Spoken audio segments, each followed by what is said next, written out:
Hi everybody, in this week's vlog I want to inform you of the impact of culture on posture and environment on gait. I want to make some comparisons from my life to that of what I saw from the exhibits in the Milwaukee Public Museum. First I want to talk about the people of Tahiti. Their culture affected their posture in many ways. Their culture consisted of eating a lot of fruits and vegetables, bananas being one of the major foods that they ate. They had to carry these bananas long distances on their backs, which led to an increased kyphosis in their thoracic spine. They cooked most of these fruits and vegetables in pits in which they dug. Digging these pits probably led to an increased kyphosis at the same time, as they spent much of their time slouched over digging them. You can see this in the child who is seen slouched over behind the pit. When looking at my culture compared to the culture of the Tahitians, we have much less of a kyphosis. This may be due to that we don't rely on carrying as much things on our back as the Tahitians did. Rather, we have machines that do a lot of work for us and have increased medical resources which help correct our posture to be a more optimal posture, where our line of gravity falls more near all the axis of rotation. I also looked at environment and gait of the Eskimos.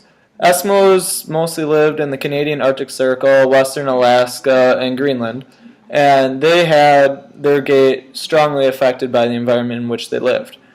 Living in an area that had long winters with extreme amounts of snow and ice and short, cool winters, they had to use their cleverness when hunting to catch and kill its prey. In order to do this, the Eskimos most likely had to take a smaller stride and have a longer stance phase in their gait in order to increase their base of support so they would not fall and injure themselves. Due to this, the Eskimo hunter could not rely on catching its prey by running after it, so it used a bow and arrow, usually to kill polar bear or caribou.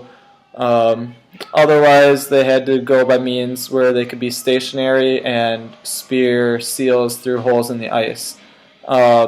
These methods of hunting were used to take advantage of the habits of the species in which the Eskimo was hunting and maximize their chance of success while decreasing the amount of total energy expenditure.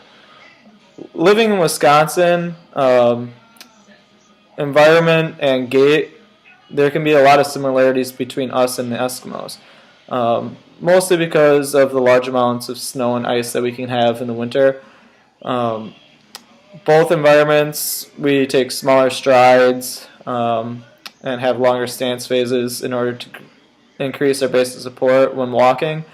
However, nowadays in our environment, we have plows to clean the roads, or we salt sidewalks, so we are not walking on a slippery surface. That way we can have a better prevention of falling and improving our base of support. As you can see, many non-mechanical stresses can influence different cultures and environments in various ways. This experience of going to the Milwaukee Museum showed me how everyday life can affect one's posture and gait.